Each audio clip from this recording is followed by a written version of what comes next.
Welcome to a special edition of Listen MKE. I'm James Causey, a projects reporter with the Journal Sentinel and of the Ideas Lab. This will be our last Listen MKE show of the year as we head into the holidays. This is a time of giving, and we love to open our pockets to charities and organizations throughout Wisconsin. But today we're going to do something a little different. We're going to highlight a few local organizations who are doing work right here in our own backyard who may not get the attention that they deserve. Listen MKE is a community engagement project that brings together the Journal Sentinel, WWM 89.7 FM, Milwaukee's NPR, Milwaukee's PBS, and Milwaukee Public Library.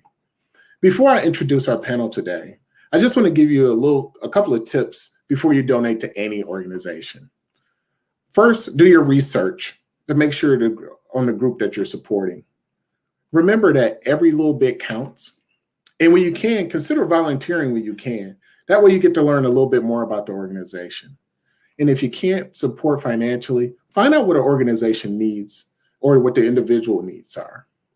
Now on with the show. Today we're going to have some guests who are right here in Milwaukee who are doing really great work, and we're going to highlight them today. First, we're going to start with Sister Mckenna Brown, founder of the Mckenna Brown Homeless Sanctuary at 2461 North Center Street, right here in the heart of 53206. Mckenna Brown, welcome. Thank you so much. Very appreciative to be on this program. Thanks for joining us. Why don't you tell us a little bit about what you do? We arrived in the 53206 area at 24th Place and Center in 2014. Just the organization licensed, the name, a tiny board of directors, and a vision. And as we established there, obtained a warehouse, 5-story warehouse to transform with our vision, and then began to be with the people we are connecting with in that part of the city and citywide, the homeless and the at risk of homelessness, people in a broad spectrum of tragedies and circumstances, and realized we were in the most extreme food desert there. People were undernourished, people were food scarce as they came to our door. And as the pandemic began, our numbers tripled. We were addressing basic human needs, 30 to 50 families and individuals per week.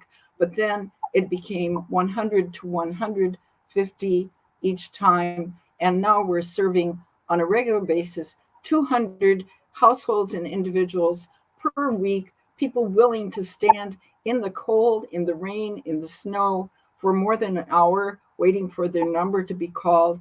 We've grown into an organization with 700 volunteers. We are making progress in the renovation of this amazing building. Our Welcome Center is just about to open. We're going through the final inspections to get occupancy. And meanwhile, we will not forsake all these people coming to the back door. We are role modeling to this city, to this very divided city, what can happen with a core community that is very diverse, racially diverse, economically diverse, interfaith, nonpartisan, non-canonical, in a oneness that this city can open their hearts and minds to understand as part of the we awakening. James, the we awakening that these times call for. We're doing life-saving work there. Now, you do more than just give out food. You also provide things for people houses. You provide bicycles to a lot of people, which is a major means of transportation. Yeah. How do you get all your donations? How do you advertise? What do you do? It is that the people in our expanding network witness how crucially we are needed there, observe that we are integrity-based, careful stewards, and that we have need for more and more people to be involved. We were concerned when the pandemic began that we would run out of food each time we were open, but then the food started coming in, and steadily food keeps coming in, and the other essentials. So we are mainly just doing what we do, and more people believe in us and support us. Thank you for asking. We have 108 faith communities. We have many people doing little things and big things to make this happen. It's a wonderful sense of focus and unity. You also provide employment opportunities. Can you talk a little bit about that and how you deal with trauma, which is a major issue in our community? We have had trauma reversing activities such as Tai Chi. We have drumming circles. We have jewelry making, wood burning, and other crafts. We have a nurse presence by our own homegrown nurses team, doing all kinds of conversations with people, doing blood pressure checks, and educating people about COVID, about vaccines, tests, but having conversations about medical issues. We've given out over 7,000 face masks, James. And we also have employed so far, with more to come, 13 part-time individuals, 7 of whom are from the same circumstances as our guests coming in the door. We look forward to creating a whole system, and we're on our way to creating a whole urban agriculture system where we will employ many more of the people from the central city and neighborhood around us to be part of an aquaponics system, a rooftop garden, and the external gardens where we are raising food to share with all the people coming to us and engaging many of them in the actual gardening. Real quick, tell us how people could donate to you again. It is, people can send a check if they're into mailing checks. That would be to the initials MBHS, 2461 West Center Street, Milwaukee 53206, or by PayPal Credit Secure by way of the website shown on the page. And we just appreciate, James, all the efforts of your team to bring people into more compassion. This city has such a level of poverty. To be with us, which many people drive up in cars to donate. There's a caravan, maybe 12 to 14 cars bringing food and hygiene and blankets and space heaters and all these things that we are asking for, and witness the level of need of the people, the poverty that we are witnessing in that area of the city is profound. The people are food scarce and they are traumatized. There is so much violence, and we have never had violence. We do not have violence. We're safety, but we're a community that people feel like they belong to. When people leave our outreach, James, many of them go, "Bye, everybody. See you next time." It's just wonderful. Right. I've seen it myself. It's beautiful. Thank you, Miss Brown, Sister Brown. Thank you, James. Next, I would like to go to Homer Blow, Program Director and Music Director of 860 WNOV and BlowRadio.com. For over 2 decades, Homer Blow's birthday party for the kids has provided thousands of youth in our city with toys and all kinds of things, from backpacks, you name it. This brother does it all. And he also has started raising gifts for families during the holidays, which is, you know, this guy does so much in our community, and I just wanted to give him an opportunity to talk a little bit about what he does and how great the need is. Homer Blow. Hey, thank you very much, Brother Causey, for allowing me to take some of this time and let some more people know what exactly I do. I've been blessed to be in radio for 30 years and counting, and I've been doing a birthday party for the kids. 2022 will be 28 years consecutively that I've been able to do annual birthday party for the kids, for families, kids 2 to 13 years old. Of course, they bring their teenage brothers and sisters, may bring them to the party. And I knew that there was a need in my community. I've been in the 53206 zip code for those 30 years of doing radio. And I just knew that there was something that the children were missing, something that families were missing. So I wanted to get involved and do my part. So I started doing this birthday party for the kids with just proceeds coming from my personal money. And the party ended up just continuing to grow. What I do is I provide an atmosphere where children could be children in a community and in a zip code and area code, certain area codes here in the city of Milwaukee. There's a lot of crime and a lot of violence, and children are not able to really be able to go out and enjoy themselves. And I just wanted them to get that feeling of what it was like to be able to come up. And so I provide free entertainment. I provide free horse rides, bounce houses, all things that children can enjoy. I give away over $5,000 to $7,000 in toys and bikes. And it's always like the good toys. I know that there are a lot of mothers and fathers and even grandparents who may be looking after the children that financially they may be strapped to whereas they can't really afford these new toys that light up these children's eyes. They can't get that bike because they have to make a choice of paying energies or taking care of keeping the car running and things like that. So I took that burden upon myself and said, you know what, I'm going to give them and make them feel special and be able to be a child. So with that, I've been blessed to work on that for the first, I want to say 10 to 15 years of the party. I was doing it just straight out of without any support or donations from anybody. After year 15, some people started, seeing the vision with the attendance numbers being in the thousands, and they started to donate. So then I started asking if anybody would like to donate or sponsor.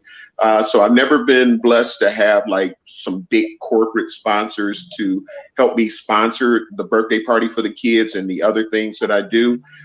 So I just accept what the community sees the work, the people who live there, they see the work, and they've been a blessing to me and have donated. When I do ask for donations via my Cash App or my PayPal, people end up reaching out and definitely trying to donate, and it helps me to continue doing what I like to do. I also do book bag giveaways because, again, a lot of times, there's such a need in our community. I see those needs and I try to help those people. I try to help anybody in the community, the women, the men, the children, the teenagers, because it's all about family. And that's one of the things that have been kind of torn apart, and it's we have some dysfunctional situations. So I'm trying to bring a normalcy back to whereas, things have been kind of pulled away. For the holiday season, I know that that's always the time people have gotten used to the holiday and Christmas, and it's going to be Santa and there's going to be toys. Well, we just went through and are still going through a pandemic. And so everything shut down, the world shut down. But what didn't shut down is these children expecting to be able to wake up on Christmas Day and be excited with some gifts and some toys. So because of that, and we're just now trying to get to a normal again, some sense of normal, I chose to try to pick out families and provide the whole family with toys and gifts for their children. And this year, I'm doing the same thing again. I've been asking for donations. I was able to reach $1,000 donation goal that I had to go along with what I also add from my pocket to just buy these gifts for these families and just to see the smiles on the kids' faces, the appreciation from the mothers, the fathers. I also give out food. I gave away 320 turkeys to families for the Thanksgiving that just passed. And with the price of turkeys now, those turkeys were average like $45 a piece. So I was blessed to give away over $14,400 worth of turkeys to people in the community that needed that helping hand to make Thanksgiving that thankful thing. So it's one of those things, and any help and support that I can get is definitely appreciated. People know the more donations that I get, the more I can give to my community and help bring that family structure and that feeling of not feeling left out and what about us. So it's been a blessing. You know, one thing that I really admire about you, Homer, you really instill in the community to do their part, and you don't reach out and cry about people not getting. You just say, look, these are our kids. If we want them to do better, we got to do better by them. And I love that about you, and I love what you do with kids, and I love what you do with families, and you also hold people accountable when they're not doing what they need to do as well. So again, Absolutely. tell us how people could donate again. For me, if as Ms. Mckenna said, like if you want to send a check, the Homer Blow Foundation Inc. I do have a 501c3 nonprofit, the Homer Blow Foundation Inc. You can mail your checks or you can mail a payment to 2973 North 53rd Street, Milwaukee, Wisconsin 53210. So Homer Blow Foundation Inc. 2973 North 53rd Street, Milwaukee, Wisconsin 53210. I also have Cash App $ Homer Blow, which is HomerBlow, or PayPal homerblow@gmail.com. Homerblow@gmail.com. Any of those ways, and any donations that you make, trust and know that I have a career and reputation that lets people know that I do what I say I'm going to do. And with more help, I'll be able to do even more. I appreciate you, Brother Blow. Thank you. I appreciate you more, brother. Next, I would like to go to Anissa Waleed from Sisters Can Survive. Sisters Can Survive is an organization that addresses the disparities of breast cancer among the African American community. Their mission is to reduce the mortality rate in breast cancer among women and men, which, sometimes men are left out of this. But they bring awareness and they provide access to information and other resources. So, Ms. Waleed. Yes. Yeah. Please, I first ran into you at a community forum where you were giving out information on the impact of breast cancer in our community. Please tell us about some of the things you do. Well, Sisters Can Survive is exactly what the organization says. We are a group of breast cancer survivors and other cancer survivors because we decided that we were not going to leave out any African American ladies who suffered from cancer, and it didn't have to necessarily be breast cancer. A good many of us are breast cancer survivors. By God's grace, I've had extra time for 12 years, and we even have a survivor that has been a survivor for 27 years. And so, what we try to tell our community that we're living, breathing proof that with the if you are and I'm getting ready to stumble because I'm getting emotional, that we if you are get your exams, if you are regularly tested for the cancers, you can survive. We go out into the community to health fairs that we are invited to. And we also have a special thing that we do for breast cancer survivors or any other kind of survivors who we hear about. And as you can see in the picture, it's there on the table, and we call it our gift of love packet. And in this packet, and I have it right here because I keep one so that people can see it when we're out in the community. The infusion rooms where we are treated for breast cancer, they're cold. And so having a blanket, a nice, warm, soft blanket there with you helps to get past that cold because the rooms have to be that way because of the medicines that are there. In this packet, there is a blanket, there is a pillow that is shaped like a heart that can be put under your arm when you have a mastectomy to relieve the pressures there. And there's also a hat that we wear because one of the sacrifices that we have to make in order to survive is that for a while we lose our hair. And so we give the ladies a hat. And then also we give the our it's called a personal health manager, and this was donated to us from the American Cancer Society. But I just wanted to show it to you because they no longer give it because they said it was not cost effective. But I have the materials that they give me, and I provide the plastic container and all of the information that they used to provide to the ladies. And these are things that cost money. And we have been, the sisters in the organization, we have been donating the money in order to be able to provide, continue to provide these to the ladies. They are the people that we provide them to.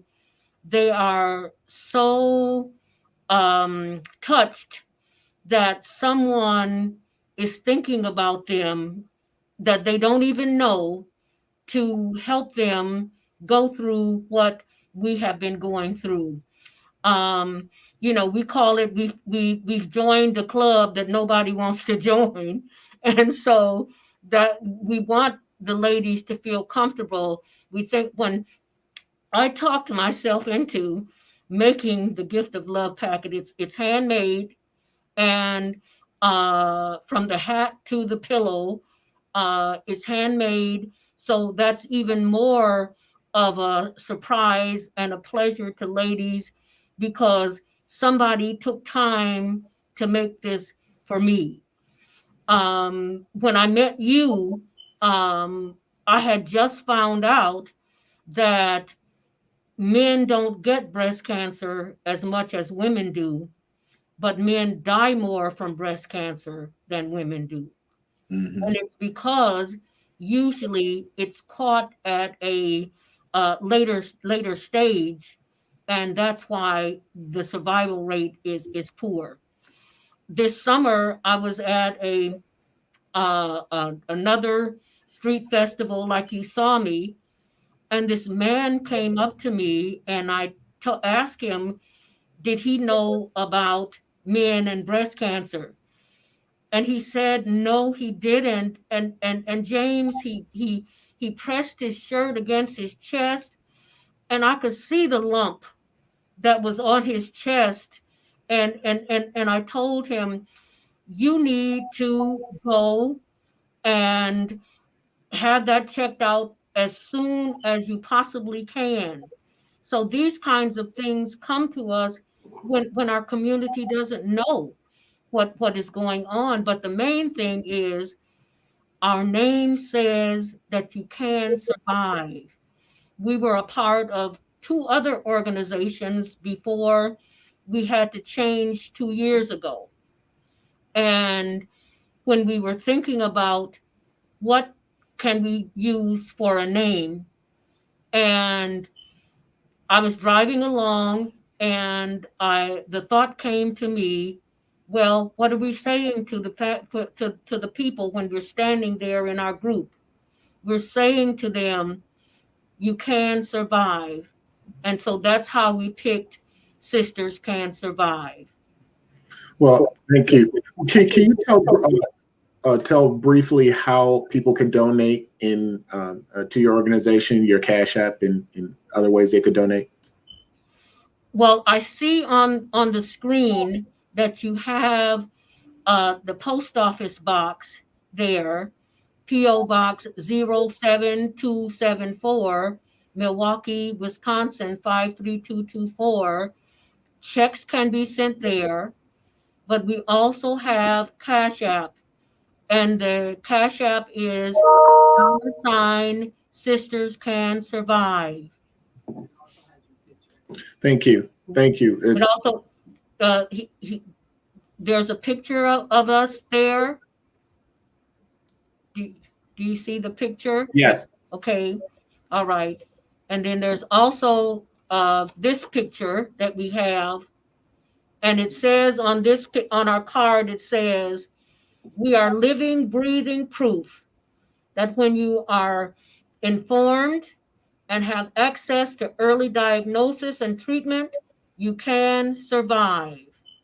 And I just wanted to tell everybody, you can survive. There is when African American people do things, sometimes we go over the top as far as doing things. And that's what I said we did when it came to breast cancer. There is a breast cancer that is particular to women of color, and it's called triple negative. I would like people with your computers to research that, and you'll find out that it is more aggressive and it is more deadly than a good many of the cancers. But you see before you a person who survived triple negative breast cancer, stage 2. And it was because they found it at that stage and they took care of it. That was 12 years ago. So I'm sure that research is better now than it was then. So, but I still survived. Well, thank you. Thank you for sharing your story. And the lesson here is please go get checked. That's please right. Go get checked. Go get your check, go get your screenings, but also do self-examinations, monthly self-examinations, and that's for men and women. And Okay. Men, when you examine yourself, if you find something, don't play it off. Go and have it checked out. Right. We could be hard-headed sometimes. Yeah, but when it comes to cancer, you have two choices. You can be scared into action to take care of yourself, or you can be scared to death. Yeah, that's true. Thank you. Again, this is a Listen MKE community engagement project, which brings together the Journal Sentinel, WWM 89.7 FM, Milwaukee's NPR, Milwaukee's PBS, and Milwaukee's Public Library. You are here. You're more than welcome to chime in and ask any questions of our panel as we try to get the questions in. We'll try to get them answered as quickly as possible. But we at Listen MKE wanted to try something different and give our local leaders, people that you may not know about, a chance to talk about what they do. And it's also a chance for you to help them reach their goals as well. So moving right along, I'm going to go to Maricha Harris, the new executive director of the Dominican Center, a nonprofit organization right in our Armani neighborhood. The Dominican Center works with residents to improve education, health outcomes, and economic disparities. One thing that's special about Ms. Harris, she's the first executive director to not be a Dominican nun. So I think that should be applauded. Ms. Harris, take it away.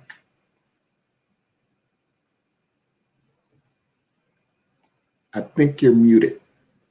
I am. That is the common phrase in 2021. Well, I wanted to start with gratitude. So thank you so much, Mr. Causey. Thank you to the sponsors and everyone for the opportunity to be here today.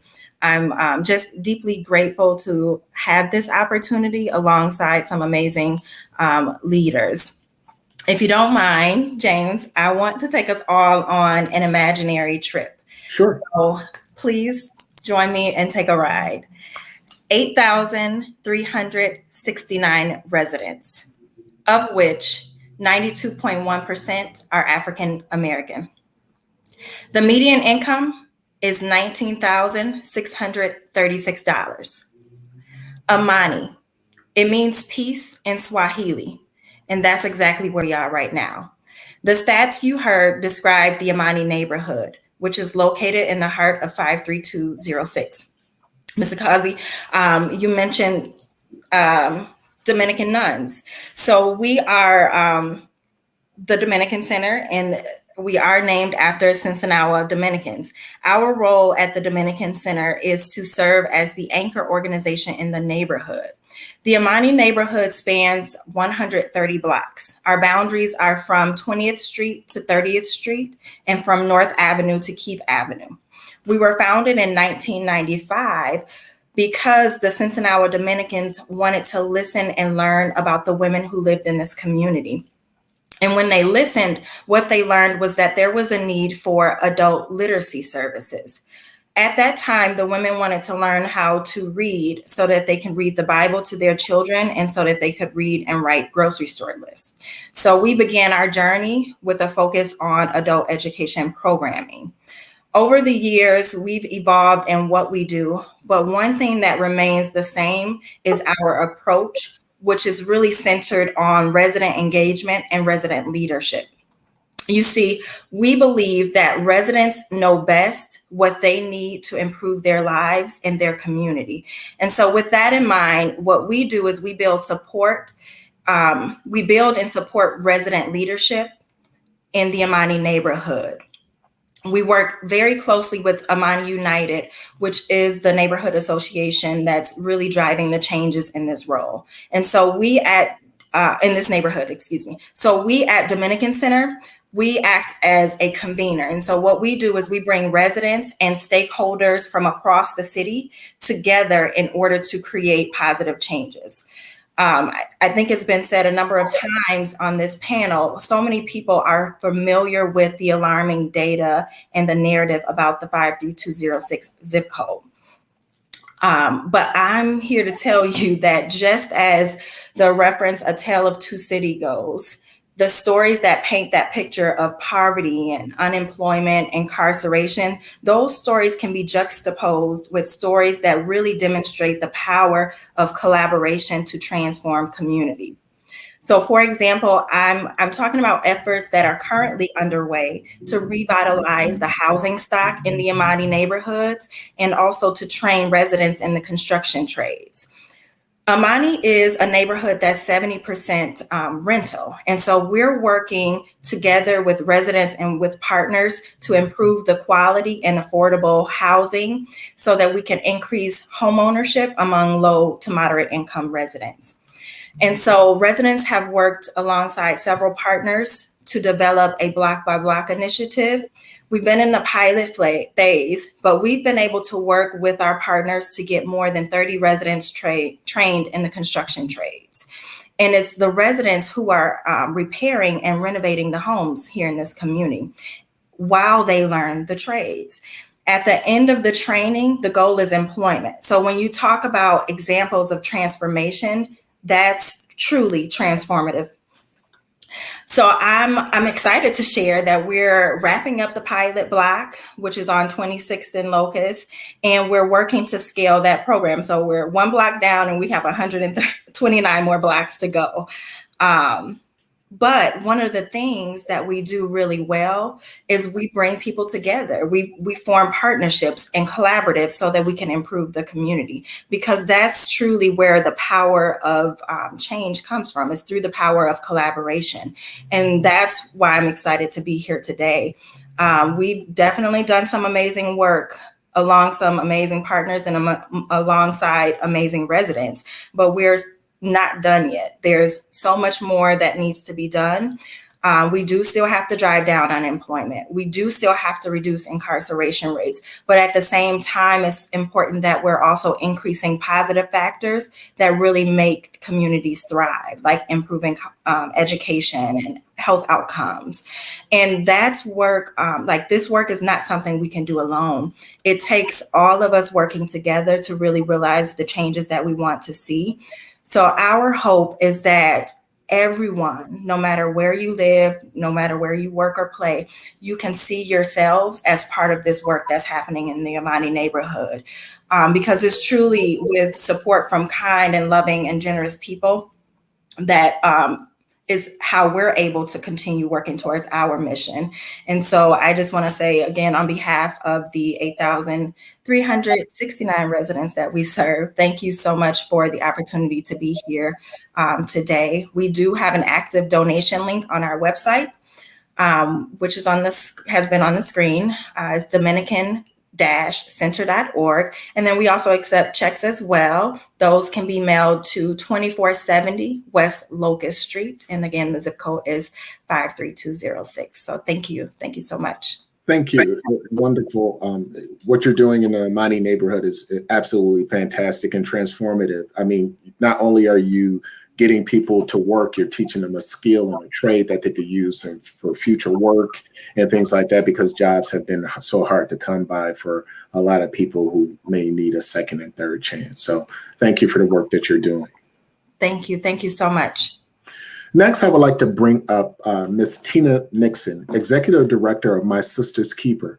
My Sister's Keeper is a grassroots organization that really helps young women in our city deal and heal with the pain that they may have experienced in their young lives. They use art form in ways of poetry to get people, our young girls, to express themselves. And they also teach love, which is a beautiful thing to see. Every year they put on an event. It's like a ball, if you will, to really shine a light on these beautiful young ladies in our city. And I would like Tina Nixon to talk a little bit about it. Go ahead, Tina. You're muted. You're muted. There we go again. Don't mute me, no. I am like the young lady before me. I'm very grateful for this opportunity to share with you what My Sister's Keeper is all about.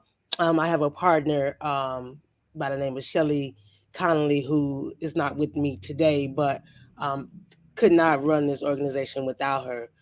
With that being said, my mom died when I was 9 years old. And I believe back then, I don't remember anybody telling me or asking me, am I okay? How am I feeling or anything? So as I got older, I thought about that little girl all the time, and how if I had a place to go to or someone to talk to, how easier that would have been for me. So fast forward to 2014, I started doing poetry and going into workshops with Kwabena and Muhib Daya of Flood the Hood with Dreams, and went into a classroom with them one day, and they gave me the floor. And some of the girls that had been through sex trafficking, had been kicked out of regular public schools, and all of that. So I spoke with them. They opened up. I shared my story with them. They opened up, and I was so pleased that they did. I created a Dream Big Spa Day for those young ladies at my home, transformed my home into a spa day. And after that, the principal found out what I did and said, hey, you have to come back. The girls love you. I was like, great. I just started an organization called My Sister's Keeper. I would love to come back. Since 2014, My Sister's Keeper has taught poetry workshops in almost every school in the city. We're currently in North Division, Vincent, Morris. We also go to the detention center at Vale Phillips. We've created a space for young ladies to express themselves in a positive way. What's not talked about is the amount of girls who are going to jail every day just by being passengers in stolen cars. And so we're trying to pivot that and figure out why that is and what we can do to stop that. So we've added certain topics to our curriculum, like community involvement. So the girls get a chance to express themselves and talk about what they could do in their community to better their community. And the car stealing thing comes up every time. Yeah, she froze up, but one thing that I've actually seen it in person, how she has worked with young ladies at different schools in those stories that they tell and some of the pain that these young ladies have been through is traumatic.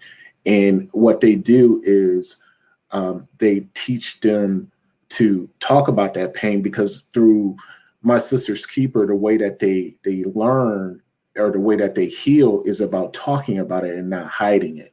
And to see it in person is very transformative and is very revealing in the process that they use to get these young ladies to open up through poetry, through letters, through talking, and to getting them to have this one-on-one with each other is a very special moment, because what they really teach each other is that you're not alone in this. You know, we've been through this as well. So it's wonderful to see. I would like to bring all of the panelists back if we can, and I have a couple of questions for them. So one of the things that I constantly hear is, you know, I'm a white person, I live in the suburbs, how can I help? You know, if I don't get money, what can I do? When you hear things like that, what goes through your mind? How can a person relate or understand what's going on? How can they help beyond finances? Anybody could take that question. I can take it. Mckenna Brown, you want to take it? I think she's What- This cause is for any of these colleagues of mine, this dynamic group of people that I'm happy to be part of, is for the message to go out. It's time. It's time for people to get outside of churches' walls and get muddy feet. It's time for people not to be afraid to come into these areas of the city. We have, you know, in our 700 volunteers or so, some behind the scenes, people coming from Waukesha and New Berlin and the East Side who unpack their white privilege and come in and be part of the unity, because they know the need for change and transformation is great, and that the transformation is mutual. The transformation of all of us is happening, especially if we combine efforts. So I just say, have people come in, get involved in person or behind the scenes, do things that turn around all this poverty and homelessness. Now is the time. Yeah, I agree. Anyone else want to take that question? How can someone who does not, how can they help beyond finances? Because I get this question, I'm telling you, like on a daily basis, just like, what can I do? I'm a white guy. I can't relate to these kids. I don't understand what they're going through. Tell me what I could do besides just giving money. From Dominican, I'm sorry. Yeah, I said, go ahead, Ms. Harris. Oh, okay. From our perspective, we can always use a helping hand. We do neighborhood cleanups throughout the year, and welcome folks to come visit Amani and help us clean and beautify the neighborhood. I think too, in-kind donations are also very valuable. Picking up an extra tube of toothpaste, deodorant, hygiene products. Those are simple things that are low-cost things that folks can just grab and send our way. We can use donations like that all year long, packs of diapers. So there are definitely other ways that folks can engage and support the work that we're doing, aside from finances. Yeah, I agree. With me, I'll say volunteers are always welcome to help out with the different things that I do in the community. Also, the in-kind donations, as she just said, as well as toys. I really try to look out for children and the families. So any toys that you may be able to donate, if you have hats, gloves, coats, jackets, anything like that, that I can end up making sure it gets passed on to those that we know need it. You know, it's a lot of need in our community. And I like to be able to help as best as I can to help fulfill those needs, just like everyone else on this meeting here. We all serve a purpose to try to help as many as we can, and for people to reach out and offer to volunteer, or if you have some leads on somebody that could help us do what we do and continue to serve our community, because some people give up on our community. We have all chosen not to give up on our community. One thing that I'd like to say to everyone is that, back in the day when ladies had health problems, I've been a person that ladies in the family would say, well, I would ask, well, what happened to Auntie? Why did she die? And they would say she had lady problems. And thought about that after I became a cancer survivor. Telling me she had lady problems didn't help me at all. It didn't connect me with the fact that somebody in my family had cancer. Stop the silence. Let your family members know. When I went to a family reunion that year, I said to them, I just want to tell you that when you were here 2 years ago, I was going through breast cancer treatment. I wanted you to know that so that you would know that somebody in your family was a breast cancer survivor. Get yourselves checked, and please let other family members know that there is somebody in the family that had cancer. There's a saying from the national organization, stop the silence. And a silence is a killer. I agree with you 100%, Ms. Waleed. I've heard many of my relatives in the South who have passed away say the same thing, lady problems, and I never understood what that meant. And but it's a familiar ring of me hearing that constantly as a child growing up. So I agree 100%. I guess my last question for the panel would be this: like, I think we're a very giving community. I think there's been a study done saying that southeastern Wisconsin, we give we rank among the top in giving and in providing services to organizations and things of that nature. But I always bump into this question: why do you think it's easier to give to people that are so far away that we don't know, instead of giving to people who really need the services right here in our own backyard?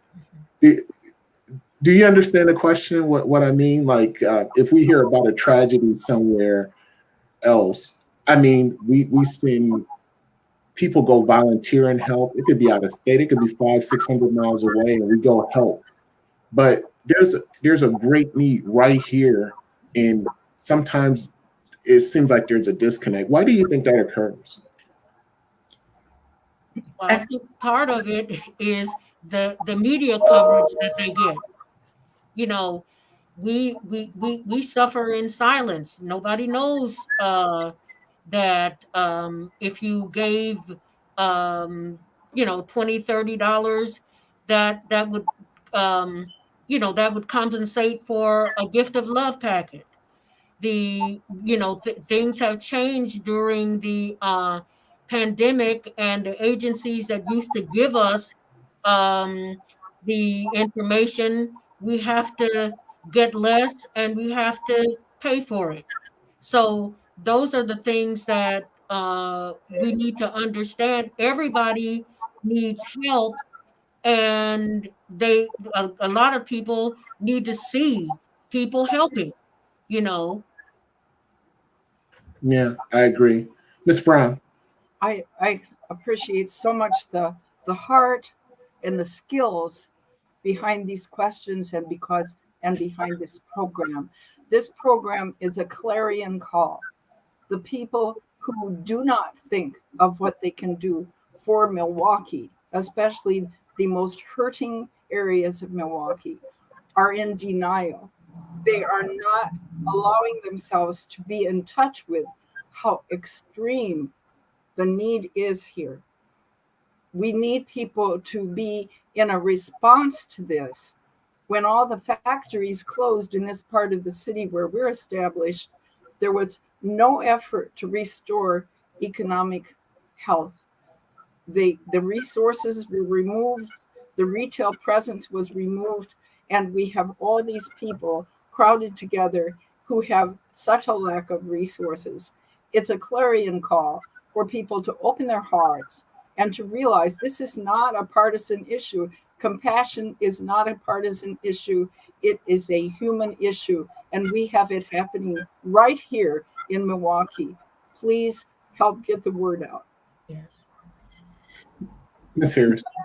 I think it's an Is it me? My thing is, I think that we unfortunately live in a pull yourself up by your bootstraps society, and some people won't acknowledge that there was a disadvantage that was given to certain communities and certain groups of people. And because of that, you know, they can't reach the bootstraps. So some people try to act like it's just an easy, when we talk about why do we get overlooked, oftentimes it's because you got some people that feel like it's supposed to be very easy to pull yourself up by your bootstraps. But when you're not given the same tools, when you're not given the same resources that others have access to and privy to, it makes it more difficult. It doesn't mean that we can't achieve it, but it makes it more difficult. So if all of the people who are here on this live and all the other people that are not a part of this live have stepped in to work with the best that we can do. That's why we have our 501c3s to try to do more and hope that people will give to us, because if they can't see the need, we see the need. And we fulfill those needs of those people that can't reach the bootstraps because of different mitigating circumstances. So that's why I think we are overlooked oftentimes. But we're all here to make sure that no matter how you looking, you're going to see us. Right. Ms. Harris. Thank you. Definitely want to underscore what Mr. Blow just said, Mr. Homer Blow just said. But I also think that there is a level of apathy that we've reached in our city. We are inundated with negative news stories and a negative narrative of the community. And I think there's a level of numbness to it. And when something happens outside of our community, it's different, it's shocking in a different way. But I do think that it is important for us to really just continue to refocus ourselves and our attention on our city, but also see the interconnectedness, because what happens in some of Milwaukee's most challenging neighborhoods surely has an impact on the broader greater Milwaukee community and the state.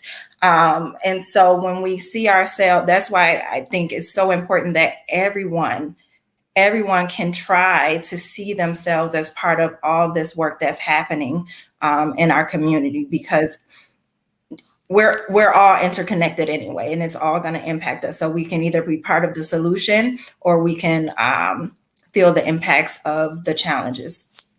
Thank you.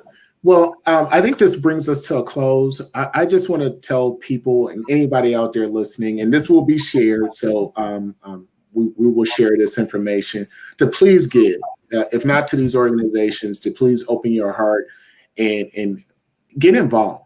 You know, it's one thing to give, but also get involved in your community.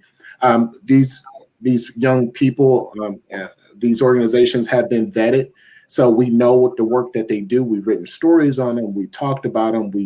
We've had relationships with them. So we know the good work that they do. And we just wanted to give them an opportunity to talk about some of the power and some of the change that they're making in our community. But they need your help. I mean, this work cannot be done strictly on with no bootstraps. I mean, in order for people to be made whole and in order for people to make it, they need help. And these organizations are out there every day and they see it like we don't see it. Like most people don't see the types of things that they see on a daily basis. So if you can find it in your heart to give, please do. And with that, we're going to wrap up our last Listen MKE of the year as we head into the holiday season. I just want to wish everyone out there a very safe and happy holiday. And with that, I want to say thank you everyone for participating. And I hope that you have a wonderful, wonderful happy holiday and a happy new year. Thank you. Yeah, you're welcome. Thank you. Thank you so And much. thank you for helping us. And it's going to go back to them and then